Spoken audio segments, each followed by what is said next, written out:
Pak Pastor, yang saya tanya sekali lagi sama Anda, ya, yang di tiang salib, yang disalib itu Tuhan atau bukan gitu?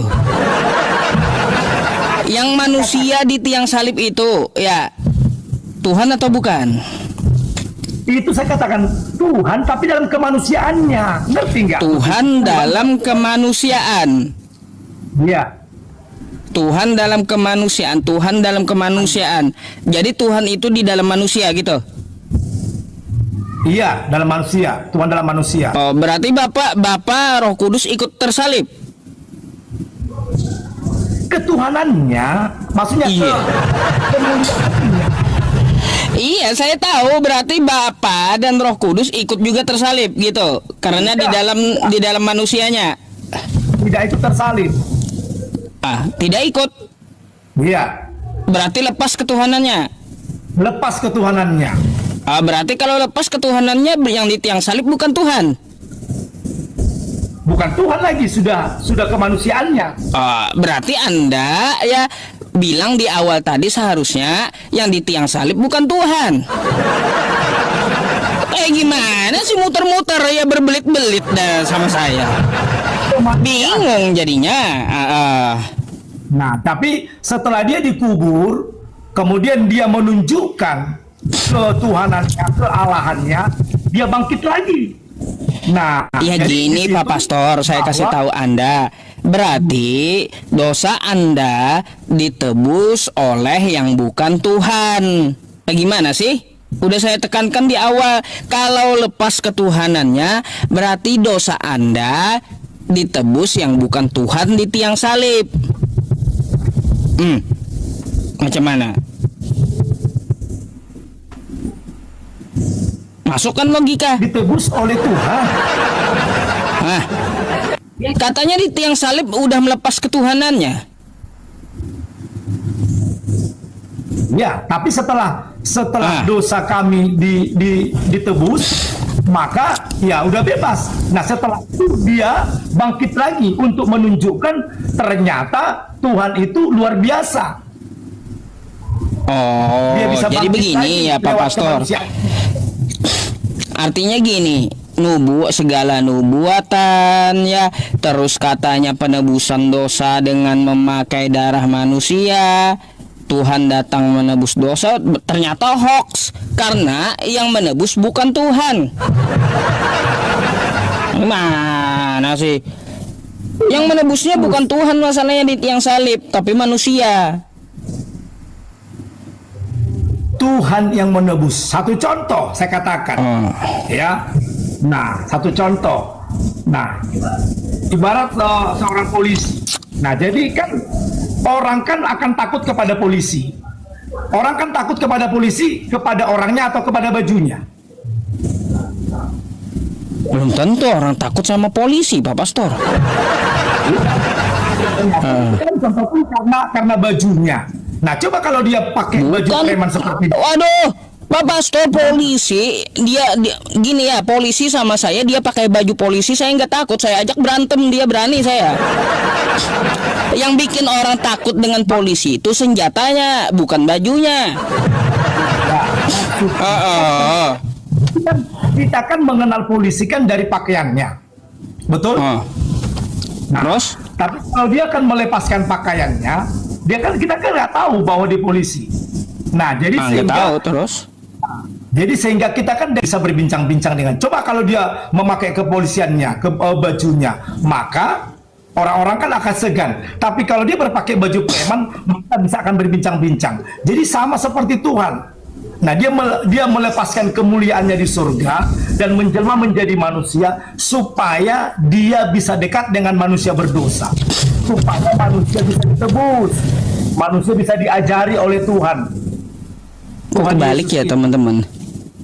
Perasaan kalau sama saya ya Pak Pastor, banyak polisi yang segan sama saya.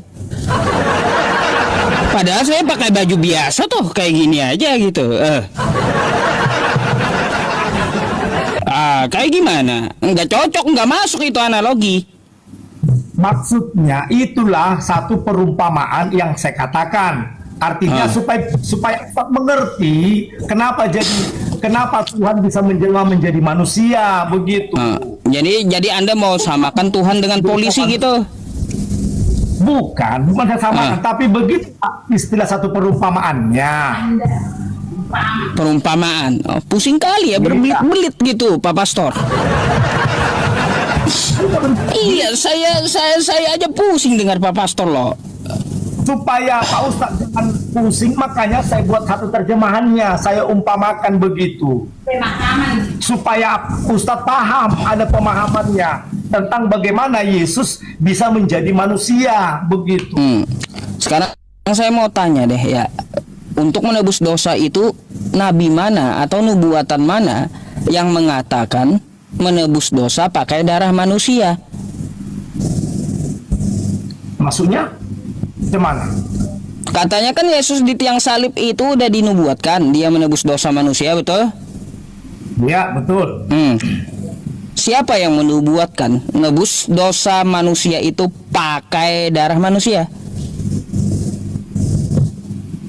Masalah menubuatkan, semua kitab mulai dari Kejadian itu, ya dari awal itu sudah dinubuatkan bahwa Yesus akan menebus dosa umat manusia.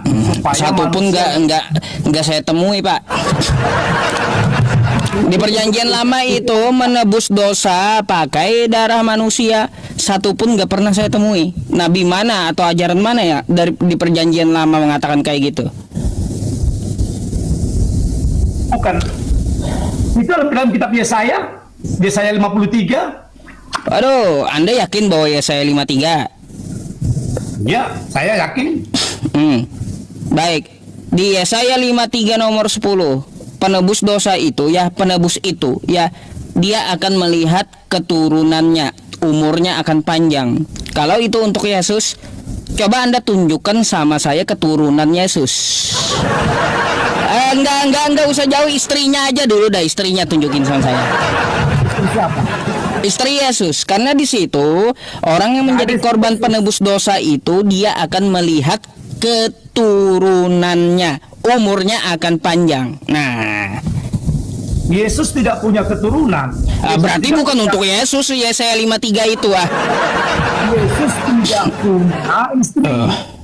Nah, kita kan dikatakan dalam Yesaya pasal 53 ayat 10. Tetapi Tuhan berkehendak meremukkan dia dengan kesakitan.